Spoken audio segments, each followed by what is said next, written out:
Nobody knows how.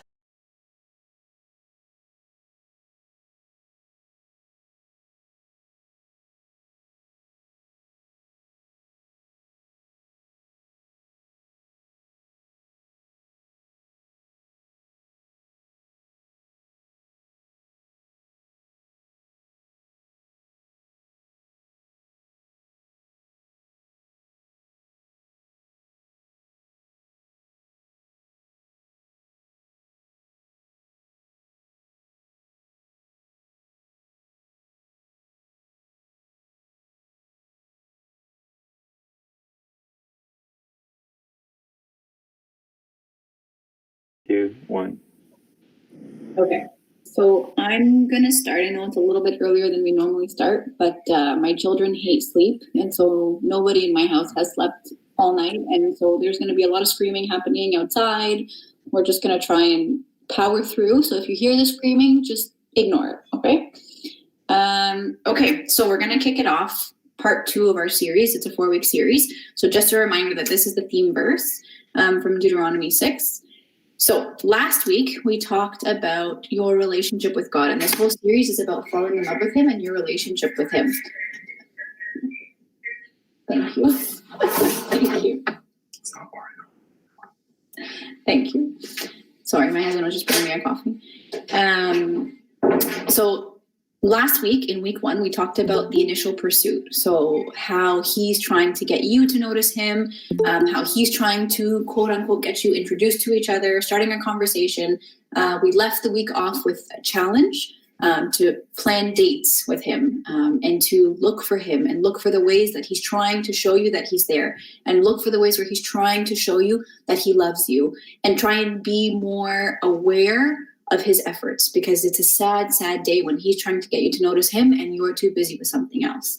So that was sort of the initial pursuit and sort of the meet and greet and how you start. Okay, so now we're going to pick it up this week with the assumption that you're in a relationship. Okay, and relationships are great and they're exciting, but there's also a lot of hard work that goes into relationships. So today we're going to talk about what it means to actually be in a relationship with him and what that looks like. And then we're going to follow along St. Peter's journey with him as well, right? So this is where we were last week. We're kind of going through the references to St. Peter chronologically. So this is where we're going to pick it off today. Okay, so the last thing we talked about was Christ naming him Peter instead of Simon. And then we're going to pick it up today from, anyways, this is where we're going to go.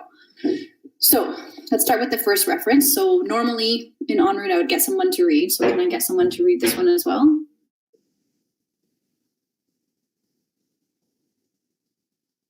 Can you guys unmute yourself in Google Meet or whatever this is?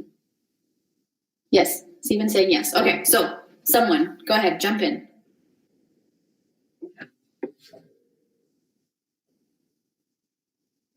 Anyone?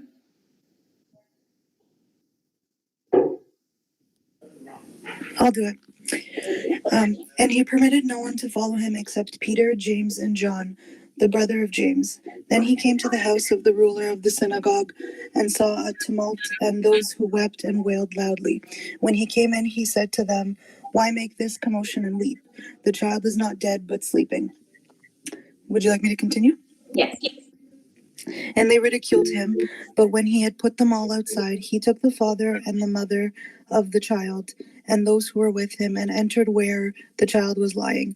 Then he took the child by the hand and said to her, "Talitha Kumi," which is translated, "Little girl, I say to you, arise." Immediately the girl arose and walked, for she was 12 years of age, and they were overcome with great amazement. But he commanded them strictly that no one should know it, and said that something should be given her to eat. Awesome. So I put at the bottom there that this same story is also in Luke 8 and Matthew 9. But I just picked one for us to go through in terms of the wording. But this story is repeated in all of the Gospels. So let's talk about what actually happened here, okay? So Peter's version of this, if you look at where I highlighted, and it says he permitted no one to follow him except Peter. And even when he went into the house of the child who had died, he only permitted the parents of the child and those who were with him. So Peter, James, John, and the parents of the children. What does this tell you? What does this tell you about their relationship? Peter's feeling accepted. He's feeling like he's part of this exclusive circle. He's feeling on the inside. He's feeling favored. He's feeling noticed. Amazing things are happening before his eyes. And he's the only person, or one of very few people, that are allowed to see this, that are allowed to come into the inner circle and watch what's happening. Okay. That is a relationship. That is an exclusive relationship. If you want to put that in terms of, relationship terms, and people are making fun of me about this series because they're saying you're just trying to do relationship goals in a different way. Maybe, okay, I love relationship goals. But if we put this in the context of a relationship, this is an exclusive relationship. You're on the inside. You know that somebody is prioritizing you. Somebody is letting you in to a part of their life or a part of their heart that nobody else has access to. And Peter is feeling that. So last week, they were just getting introduced and they were getting noticed. And this week, Peter's on the inside, right? And who doesn't love to be loved, right? Like, that's a great thing. And Peter is happy about this because, like I said, who doesn't love to be loved?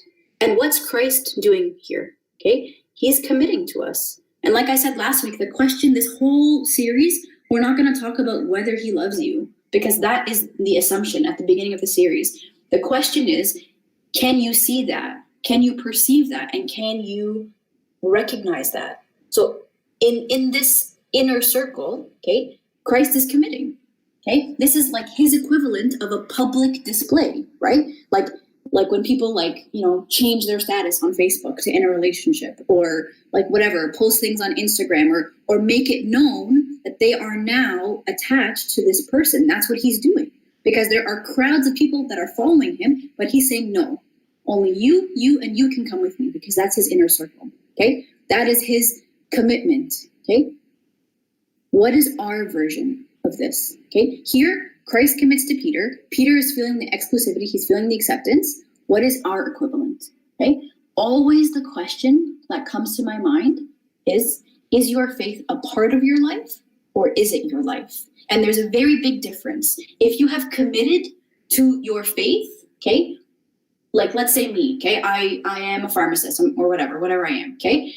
Am I a Christian who's also a pharmacist, or am I a pharmacist who's also a Christian on the side? Do you see the difference? And that's the difference in terms of this commitment here, okay? Are you somebody who is a Christian and, or are you, whatever, but also a Christian on the side? Because he's committed to us, okay? In this analogy with Peter, he has shown the world that Peter's on the inside, and he's done that to us. But the question is, can we do that back? Can we decide that we're in a relationship, change the Facebook status, post the pictures on Instagram, do all of that to commit to him publicly and wholeheartedly, right? Like, I remember, so when I'm at work, I like to compartmentalize my life, okay? When I'm at work, I like to be at work, and I'm focused on work, and I don't think about anything else. And then when I'm home, I am a mom until 7 p.m. My kids go to bed at 7 p.m., and then I'm a wife until 10 p.m. And I am like a type A, and I operate in boxes, okay? And when I got married, my husband and I worked in the same hospital system, right? Which, I mean, like it was good, but like it was a little bit of a struggle, because all of a sudden I was a resident at the time. So I was Sarah, the resident, but then there was this other world that was, oh, that's Rami's wife. Good and bad, okay? Like good because yes, I'm married, it's very exciting and all that stuff, but also like I like to compartmentalize my life, right? I don't like people to treat me any differently because they know who my husband is, or treat me any differently because X, Y, and Z. What I'm asking you to do here is the opposite, is to not compartmentalize your life, because he should be a part of everything. Right? Like when I'm talking about my marriage, I wear a wedding ring, whether I'm at work, whether I'm doing something social, wherever I am, I'm still married, right? Like I am wife and everything else. This is the same thing. You are his and you bring him into everything that you're doing. That's the commitment that he's asking you to reciprocate, because he's already done that. Does that make sense? Okay, I'll get someone to read the next reference for me. Anybody at all?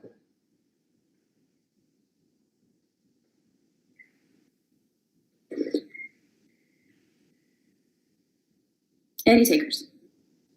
I feel like I'm teaching high school again. Any takers?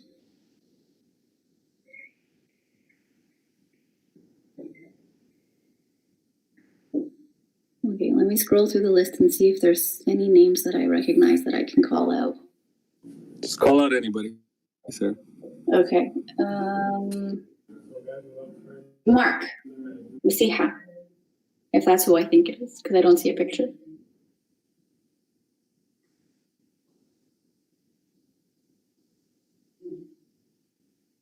This works a lot better in person when I can call somebody out. I'll just read. Thank you.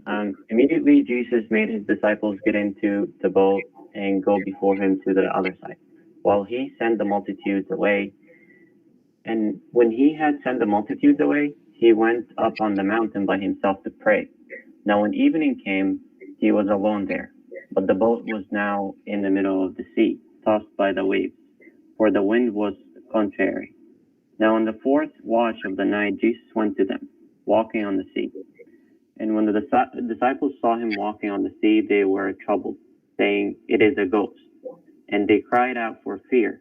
But immediately Jesus spoke to them, saying, "Be of good cheer. It is I. Do not be afraid." And Peter answered him and said, "Lord, if it is you, command me to come to you on the water." So he said, "Come." And when Peter had come down out of the boat, he walked on the water to go to Jesus. But when he saw that the wind was boisterous, he was afraid, and beginning to sink, he cried out, saying, "Lord, save me." And immediately Jesus stretched out his hands and caught him, and said to him, "O you of little faith, why did you doubt?" And when they got into the boat, the wind ceased. Okay. I love this passage because I feel like Peter gets a bad rap here. And I just want to, like, disclaimer that, remember I told you guys, like, Elijah and Peter, my old and my new, those are probably my two favorite characters, okay? Partly because they have a similar personality, partly because there's a lot of sass, but also partly because I identify with them, okay? And in this passage, Peter gets a lot of hassle, okay? People take this passage, they read it at surface level, and they say, "Oh, Peter doubted, and Peter didn't believe, and, okay? But I want to strip this down to what actually happened, okay?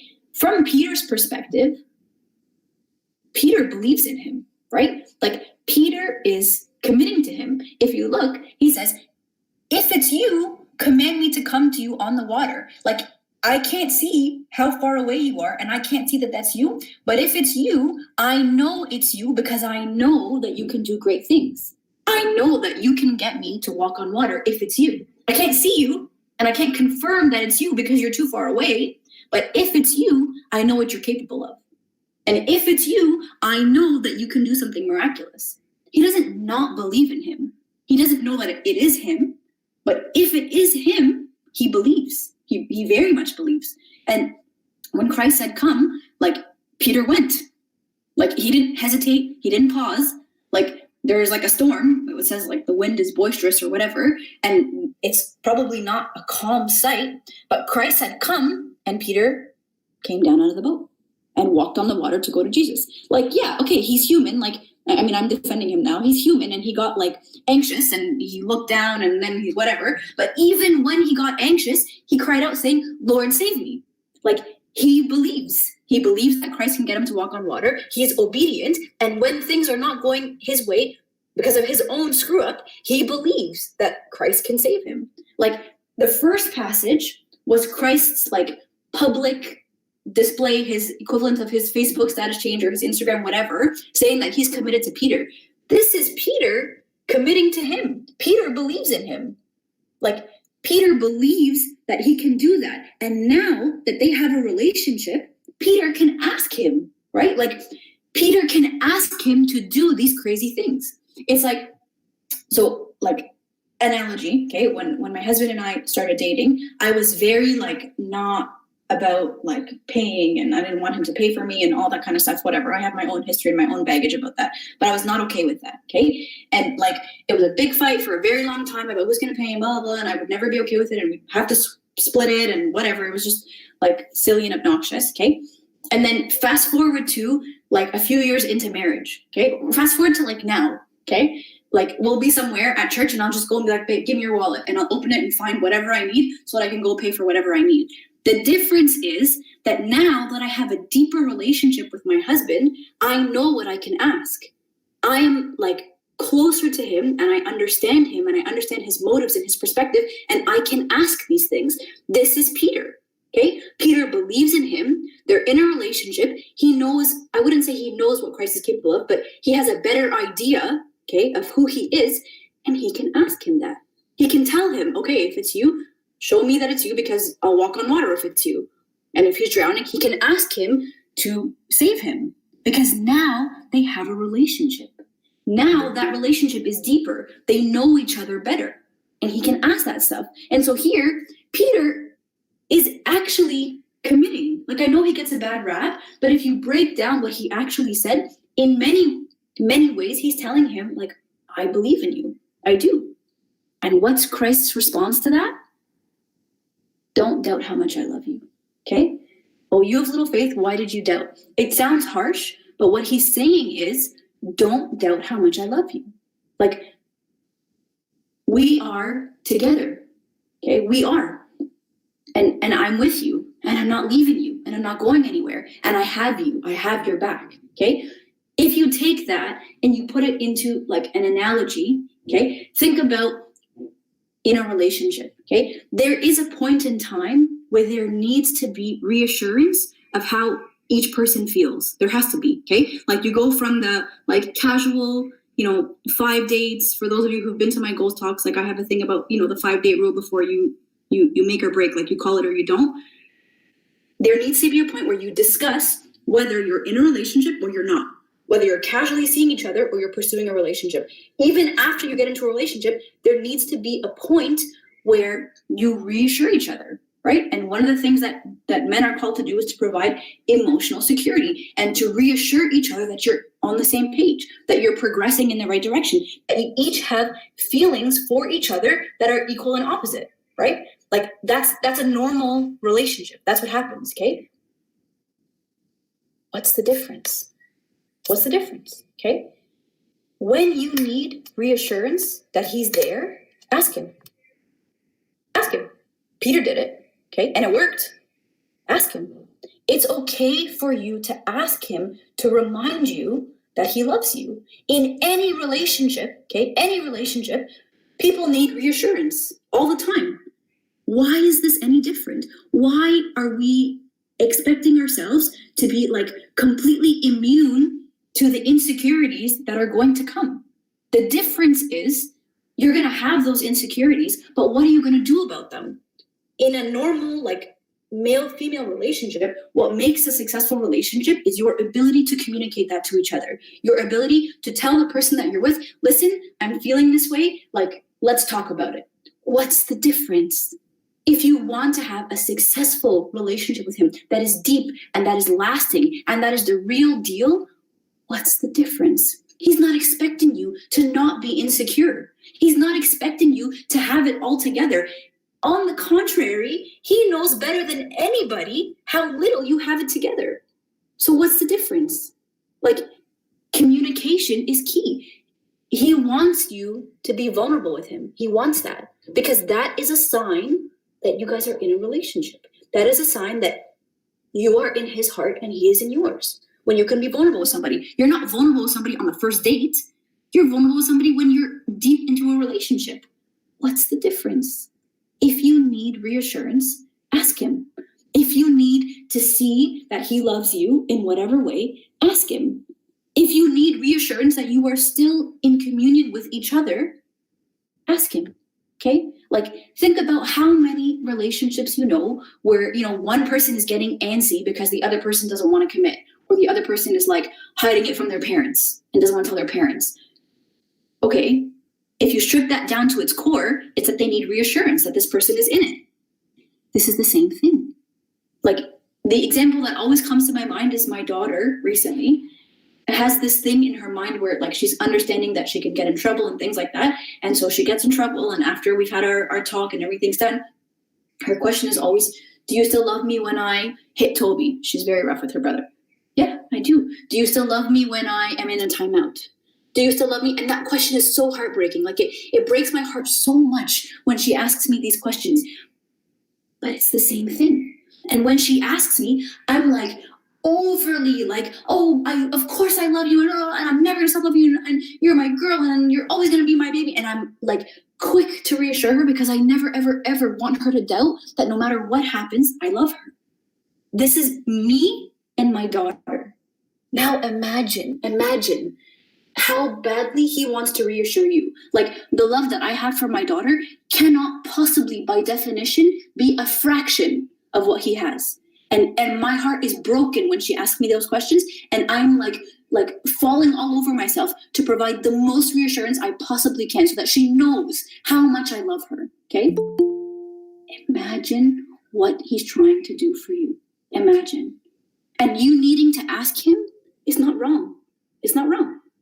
We are human. He knows we're human. We get insecure. He knows that. He knows that. So when you need reassurance, ask him. Okay? And don't get me wrong. This is not easy. Okay? Again, if you put in your mind the context of a male-female relationship, it is not easy to be vulnerable with somebody. It is not easy to admit your insecurities and admit that you need reassurance about an insecurity. That's not easy. Being vulnerable with somebody is not easy, but that's part of the reason why relationships are hard work. And if you're invested in the relationship, you're invested in the success of a relationship, you'll do it. So how much more should we be doing this with him? Like, I'm using such a superficial example of a male-female relationship, but this is something that's very close to my heart. And like, this is just a fraction of the magnitude for him, right? Like, it's a fraction. Like my wanting to reassure my daughter or my needing reassurance in a relationship, like, and my wanting to provide that reassurance, or my husband, for example, wanting to provide that reassurance, is a fraction of how much he wants to do the same thing, because it's a fraction of how much he loves us, right? So if you ask, if when you have these insecurities or these doubts or these questions, you go to him, like, he is waiting for you. He's waiting for the opportunity to show you how much he loves you. He's waiting. Like, sometimes we have this, I don't know where it came from, this idea of him like waiting for you to make mistakes and waiting for you to mess up so that he can smite you with, like, you know, weeping and gnashing of teeth. And I don't know where we got that. And we did a series, like, you know, a long time ago on OnRoute about breaking those preconceived notions and trying to figure out where they came from. This is along those same lines. That's not what he's waiting for. He's actually waiting for the opposite. He's waiting for the day that he can show you that he loves you. He's waiting for, like, the way, like, the opportunity to just like kill you with love, and to like shower you with love, and to shower you with reassurance. That's what he's waiting for. But the first step to that is that you have to ask him. It seems very simple, but it's a very difficult thing to do.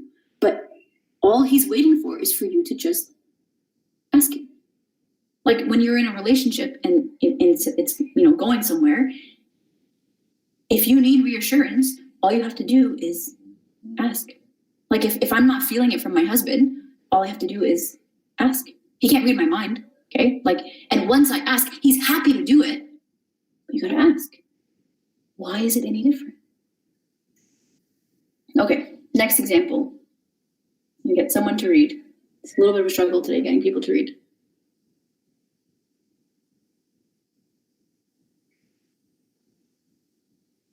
I'll do it. Thank you. When Jesus came into the region of Caesarea Philippi, he asked his disciples, saying, "Who do men say that I, the Son of Man, am?" So they said, "Some say John the Baptist, some say Elijah, and others Jeremiah or one of the prophets."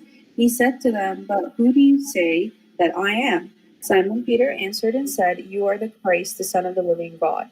Jesus answered and said to him, "Blessed are you, Simon Bar-Jonah, for flesh and blood has not revealed this to you, but my Father who is in heaven. And I also say to you that you are Peter, and on this rock I will build my church, and the gates of Hades shall not prevail against it. And I will give you the keys of the kingdom of heaven, and whatever you bind on earth will be bound in heaven, and whatever you loose on earth you loose on earth will be loosed in heaven.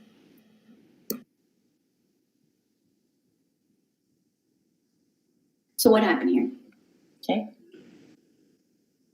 We just talked about how he is waiting for the opportunity to show you that he loves you, right? He's waiting for it. Like, he just can't wait for a time where he can just show you and tell you, like, all the ways that he loves you, okay?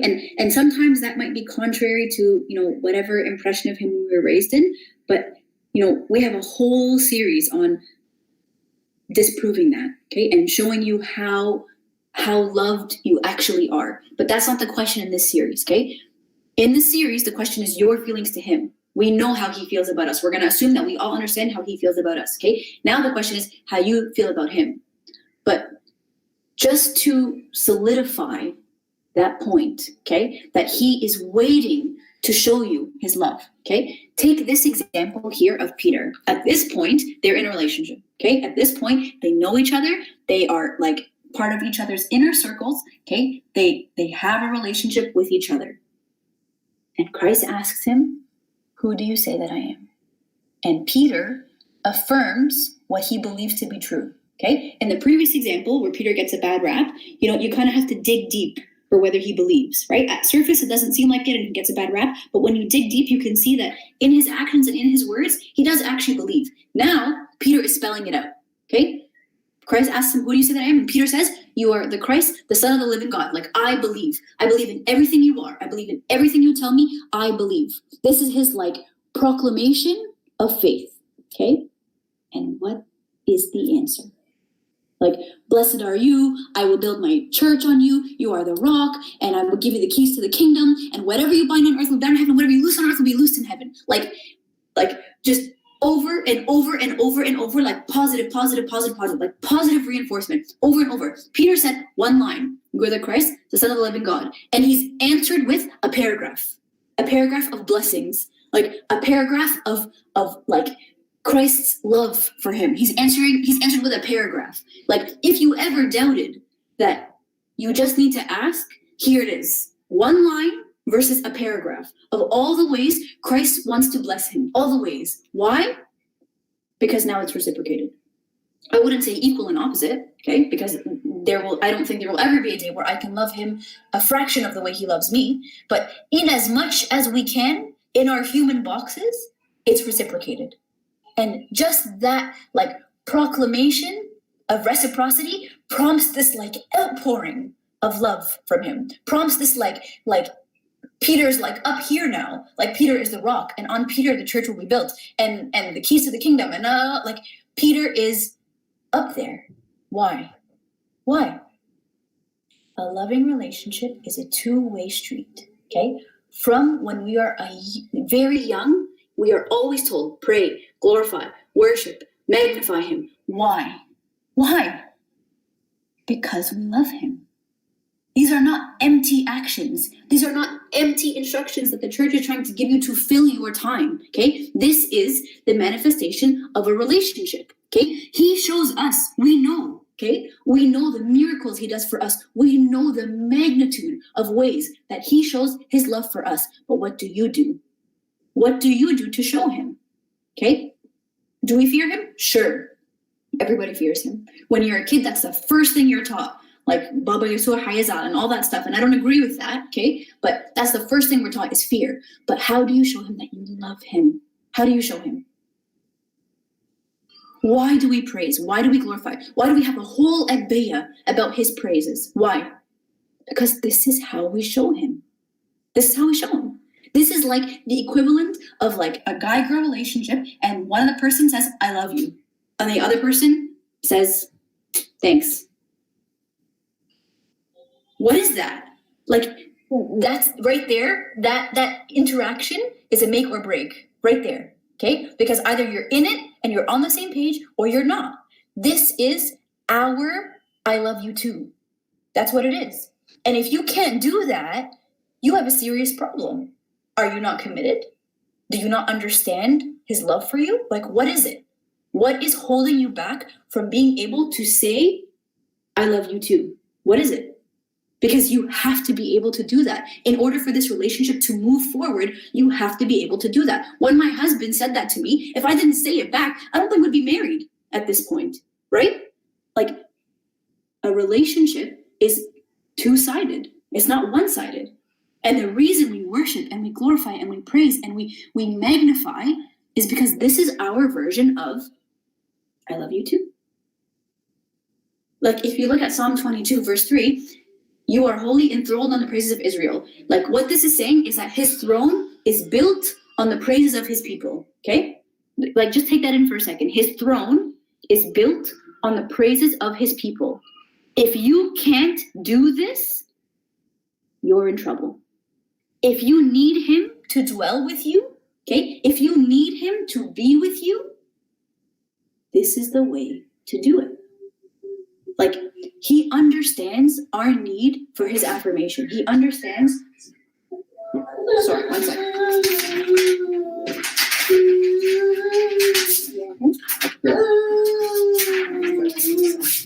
Sorry, guys, my family understands our need for affirmation and for reminders of love and for all of that. He gets that, okay? Because he has designed relationships knowing what we need, right? Like, I'm a big fan of, like, the concept that he has designed the way relationships work so that, because we're supposed to complement each other, right?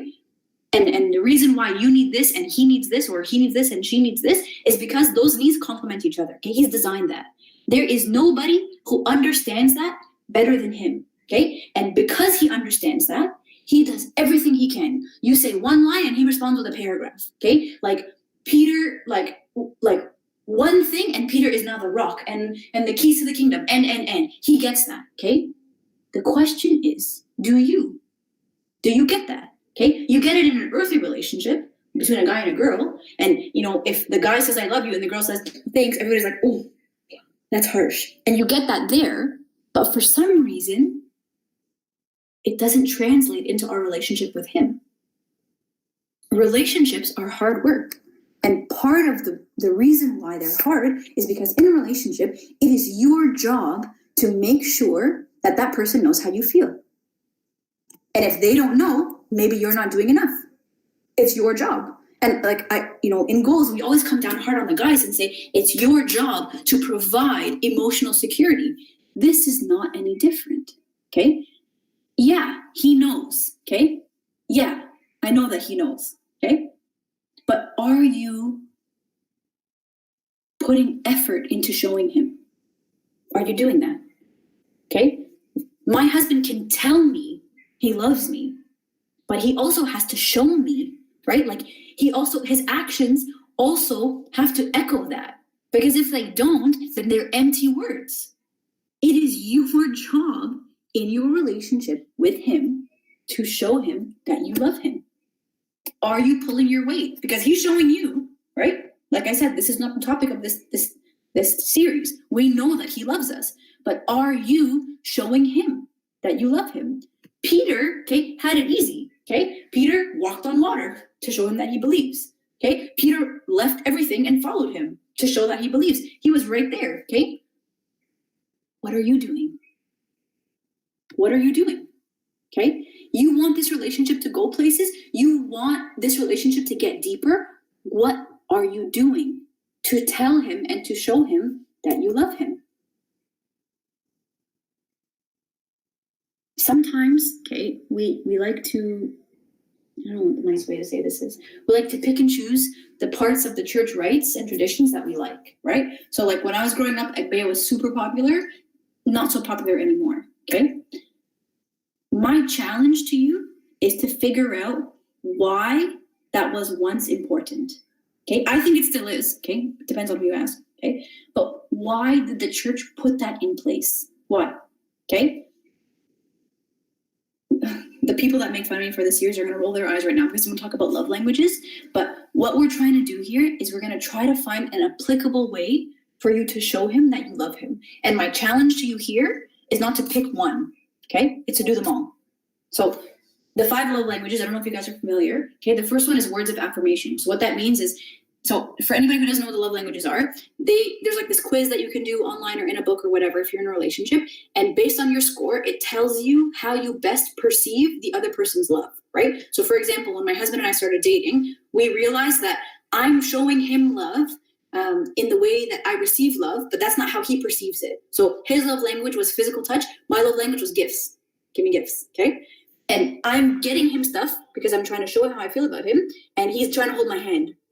Like, it doesn't mean that the efforts are not there, but they're not being perceived. So when you do this quiz, it gives you insight into your own and into the other person's efforts, okay? That's sort of the baseline for love languages. So one of them is words of affirmation, right? You have to hear it from the person a lot, okay? What is the equivalent of that in our relationship with him? We just talked about prayer and praise and like worship and magnifying him. For me, the most logical example to that is your Igbeya, right? Like it's a whole book dedicated to regularly talking to him and telling him that you love him all day. It's a whole book. And the words are written for you. If you don't have them and you don't know what to say, the words are written for you, okay? Igbeya is not your thing. I would challenge you to make it your thing, but let's say it's not, okay? Worship. All the words are about you telling him that you love him. Let's say you don't need somebody else's words. You want to write your own. Fine. Pray. But the love language here is words of affirmation and telling him that you love him, okay? Another of the love languages is acts of service, okay? This, for me, is huge in my relationship with God. Like, again, your relationship with him will be individual. For me, this is huge, okay? And it took a long time for me to understand the motivation behind service. I don't serve the people that I'm serving, okay? Like, let's say we call this my service right now. If I'm being perfectly transparent, I don't know you guys. I'm not serving you. Like, I'm happy that you're here and that's fine. Like, if there was 2 people here or 100 people here, like, it doesn't matter to me because I'm not serving you, okay? I'm here as my kids are screaming like banshees outside because I love him and I'm serving him. And that distinction is huge because that distinction is what prevents people from getting discouraged and from quitting service and blah, blah, blah. Because at the end of the day, you're not seeking fulfillment or you're not seeking acceptance from the people that you're serving, okay? It's all about him and nobody else. So however this goes, good or bad, it doesn't matter because I'm doing it for him, okay? It's the same thing like in a relationship. I'm exhausted, okay? My children hate sleep. Okay, but this morning my husband was exhausted, so I got up early with my children and I took them downstairs, whatever, so he could sleep a little bit longer. Act of service, okay? I'm not like, I love my kids and I want to spend more time with them, but I also love my sleep. My husband is tired. It's the same thing. When you do acts of service, that is another way for you to show him that you love him. Are you pulling your weight? Okay, another one is gifts. That's mine, okay? Anybody's interested? My love language was gifts. Is, not was, is, okay? What are your gifts? Okay, is it your time? Is it tithing? Is it like in the Old Testament, the equivalent is the sacrifices that they made? Like, just be a little personal with you guys right now. I'm still working 100 more hours than I normally work.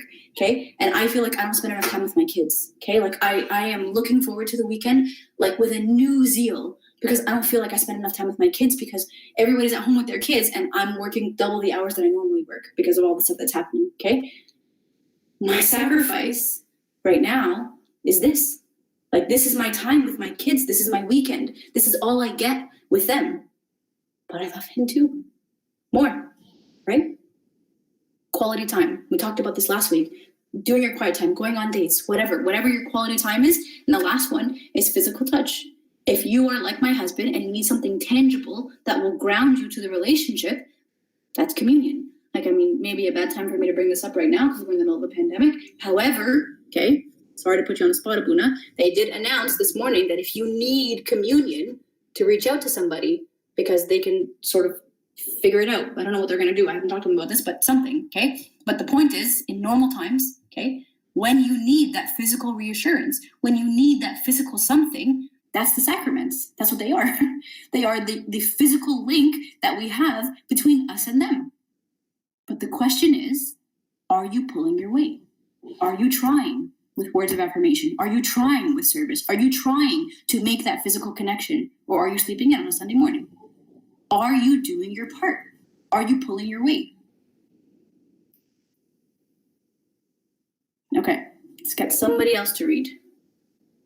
Anybody at all?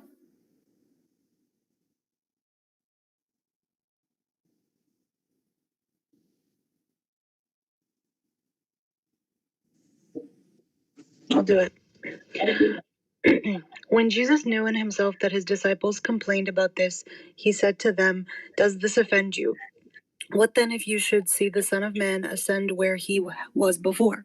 It is the Spirit who gives life, the flesh profits nothing. The words that I speak to you are spirit, and they are life. But there are some of you who do not believe." For Jesus knew from the beginning who they were who did not believe and who would betray him. And he said, "Therefore I have said to you that no one can come to me unless it has been granted to him by my Father." From that time, many of his disciples went back and walked with him no more. Then Jesus said to the 12, "Do you also want to go away?" But Simon Peter answered him, "Lord, to whom shall we go?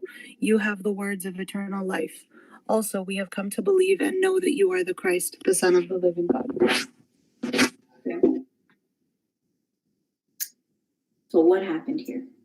Okay, we know how Peter feels. I just want to say also, maybe part of the reason why I resonate with Peter so much is because he's like the spokesperson, right? Like, I'm sure he's not giving anybody a chance to jump in. He's always the person who's jumping in and answering. Anyways, so he says something that is not received well, Christ, okay? He says something that people have difficulty accepting, okay? And from that point on, he lost a big chunk of his following, okay? And he says to the 12, "Are you also out?" And Peter says, "Of course not. Like, we're in, okay? Like, we have left all and follow you, okay? Like, we are in. Why would we go anywhere else when you are everything, okay?" And there's another verse somewhere else, like I'll encourage you to read it, is, we'll talk about it a little bit next week because we're going to talk a little bit more about Peter's, like, sass and the things that he said that probably could have been worded differently. But there's another one where he says, "We have left all and follow you," okay? And that's the truth, right? That's what they did. Like, Peter's married, okay? The only time his wife is referenced is when Christ went and healed her mother, right? Like, they literally have left everything and followed him, okay? They have made a commitment to him wholeheartedly. They have left everything. They have dropped their lives and followed him. Is your faith a part of your life, or is your faith your life? Is your relationship with him a sidebar, or is it the main event? And like, I understand the difficulty of what I'm asking. I understand, okay? Because like I said, I am a compartmentalized person, okay? Like, I leave the house at 6:30 in the morning. From 6:30 until I get home, I am at work, okay? And then, from that time I get home to 7 o'clock, I am mom. And on the weekends, I'm mom. And then 7 until I go to bed, I'm wife. Like, I get it, okay? I understand. But how do you expect this relationship to go if you put him in a box, okay? I'll tell you, again, I'm being a little bit personal here. When my husband and I were dating, okay, we've been dating for like long enough, but we dated in a different time than now, right? Back then, when you date, you don't tell anybody, and everything is DL, and people only find out that you're dating when you get engaged, right? Like, that was how we dated, okay? And there was one time where, like, it had been long enough that, like, you know, we could probably, come out or whatever you want to call it, okay? And to the point where, like, enough people knew that I was invited to one of his best friend's weddings, okay? And I was still a girlfriend, so it's not like I was sitting with him. Because we have to be quiet about it, okay? But, like, enough people knew, and it was a smallish wedding, so, like, it was like an inner circle. And my husband, in his effort to protect me, because at the time we had this mentality that, like, you have to protect reputations, blah, blah, whatever, okay? It's all outdated now, okay? In his effort to protect me, okay? He never said one word to me the whole night. It's like we didn't even know each other. And if I'd walk this way, he'd walk this way. Like, it was like we were like magnets, like opposites, just like bouncing off each other, okay? And as the night progressed, I don't know anybody there. I am his plus one. I don't know anybody there. This is his world. And as the night progressed, it became more and more difficult for me to, like, game face it. Like, I'm just getting annoyed, okay? Because I feel like he's put me in a box. Okay, I feel like he's not secure enough in where this relationship is going for him to have a conversation with me in public. Okay, I'm not bitter about this anymore, like 10 years later. Okay, but it was a very difficult event, and it was something that was like a difficult conversation afterwards, and we had a big fight about it and blah blah blah, because I felt like he put me in this hidden box even among the people who knew about it. Okay, and it was this like, you know, dirty little secret. Are we doing that? I hope not. Like, I hope not. Like, I hope that wherever I go, that the first thing people know about me is that I'm Christian. I hope. I don't know, but I hope. But the question is, am I putting enough effort into making sure that I'm not? I haven't left everything. I have a job, I have kids, I have a house, I have a whatever, okay? In my, like, capacity, am I doing everything I can to have left all and followed him? Am I doing this? Am I committing to him wholeheartedly? Is everything that I do for him and with him and through him and because of him and in him, is he my motivation for everything? Is he weighed in everything that I do, everything that I say? Like, every time I get annoyed about somebody at work, is he there? Like, is he like making the decision about what to say or what not to say? Like, every time my kids wake up at night, okay? Like, is he there? I don't know. Should he be? Yeah. And if we're doing this the right way, if we're committing, then yeah, he should be. Like I would not be married to my husband if that, like, the way I felt that day continued. If I always felt like he put me in a box. If his colleagues at work right now didn't know that he was married. Like, I'm not ashamed of him. But am I acting that way? Am I making him a priority? I don't know.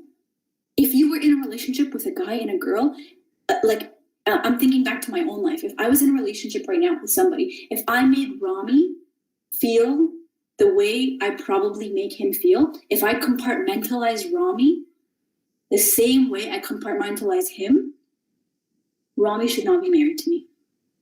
And that's like the very least, that's the very least way that I could make that analogy, because my relationship with Rami should be nothing but a fraction of what my relationship with him is. But, like, you know, in layman's terms, if I compartmentalized him the same amount, we would not be married. So then what am I doing? What am I doing? Am I pulling my weight in this relationship? I'm not.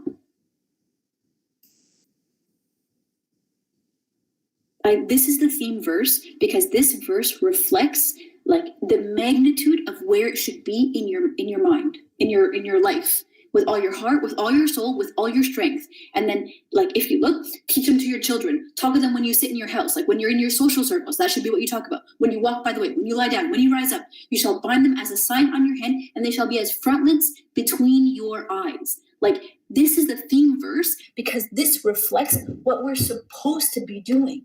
Okay, if we're pulling our weight in the relationship, this is what we're supposed to be doing. We talk about this, like, romantic love, that it's like all consuming and this and that.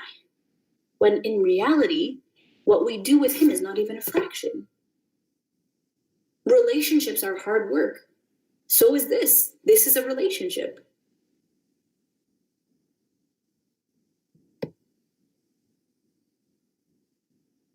I just want to talk about quickly, sorry, I know I'm over time, this concept of breaks. Okay, so last week when we talked about, you know, how we're going to do this, okay, and what's the plan, we talked about what's the plan stand. And this is a direct reference to my daughter because this is what she always asks me, okay? And we talked about select your challenge, how you're going to do it, how wholeheartedly you're going to approach it, and no breaks, okay?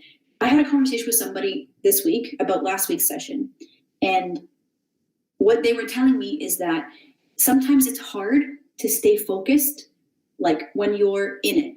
Okay, and the analogy that they drew, which I very much appreciated, and shout out to her because this is not my idea, was, let's say you're on a date with somebody that you don't really know. If there's no activity or there's no, like, interactive something, it's hard to make conversation, right? Like, it's hard to stay engaged. Like, the conversation dies and, like, it gets awkward. And that's like a normal, like, guy-girl relationship. right? And if we're making these analogies and asking what's the difference, like think of the diversity of dates in a normal relationship, right? Like if my husband, when we were dating, took me to the same thing over and over again every day. We went to Shoeless Joe's and had dinner. That's what we did a lot. Or Swiss Chalet every day and had dinner. You'd get sick of it, right? Like it would be hard to be excited about it. It would be hard to, like, I don't want to say keep the spark alive because it's reasonably new, but yeah, like it would be hard to be excited. So if we introduce that element of diversity and change in our normal human relationships, what's the difference?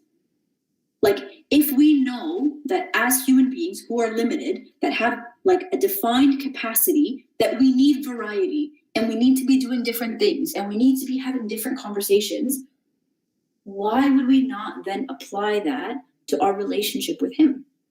If after, 6 years of praying the Agbeya every day, okay, I need to change it up a little bit.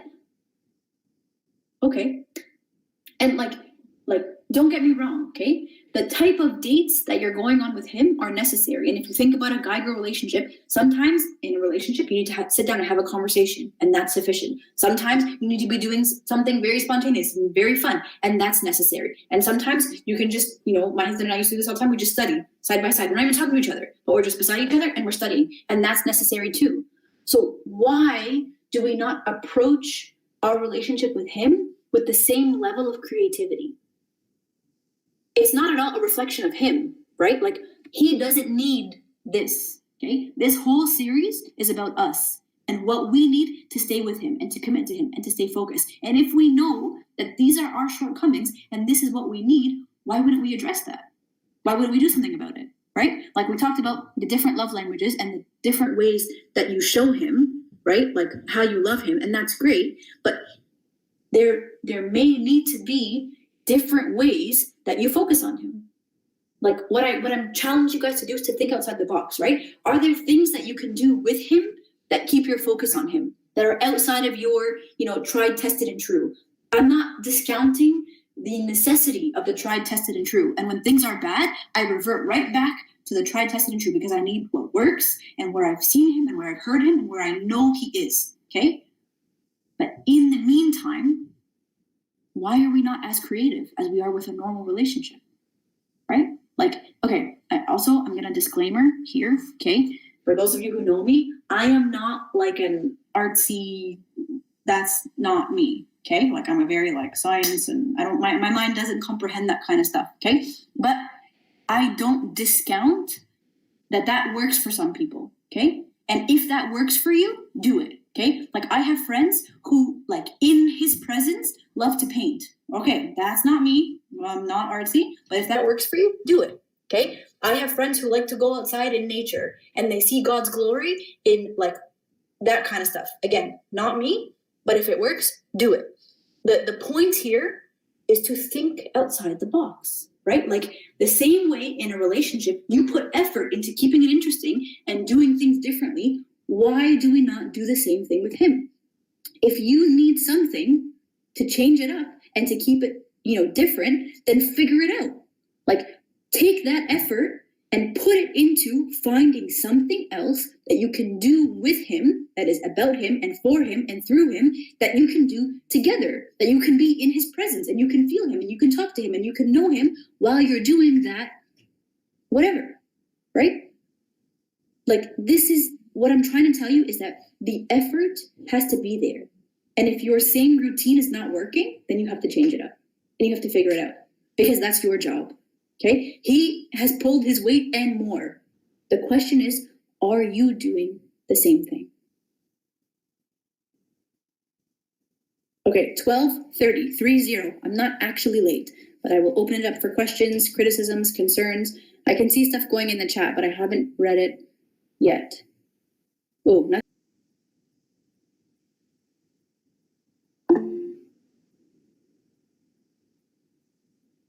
Okay, well, I guess there are no questions. So before I hand it over to the announcements, next week, God willing, we're going to be doing part 3. Next week, I haven't figured out the exact title of it yet. If I'm being perfectly honest, I'm not like prepared weeks and weeks in advance.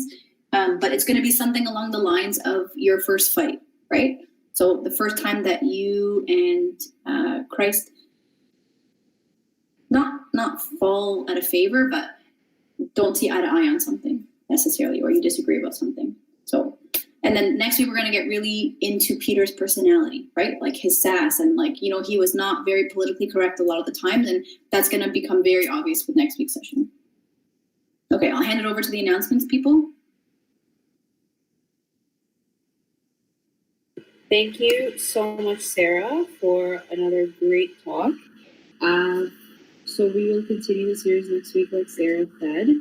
If anyone has any questions or suggestions, or if you're not on our mailing list, please email us at OnRoute@smsb.ca. And hopefully next time we're going to be back on Zoom. So I'll be sending a link on the email. You can also find it on Facebook, you can find it on Instagram, or you can find it through the church emails if you get the church emails. If not, just email us your email address and we'll make sure that you receive the church emails once a week. And have a great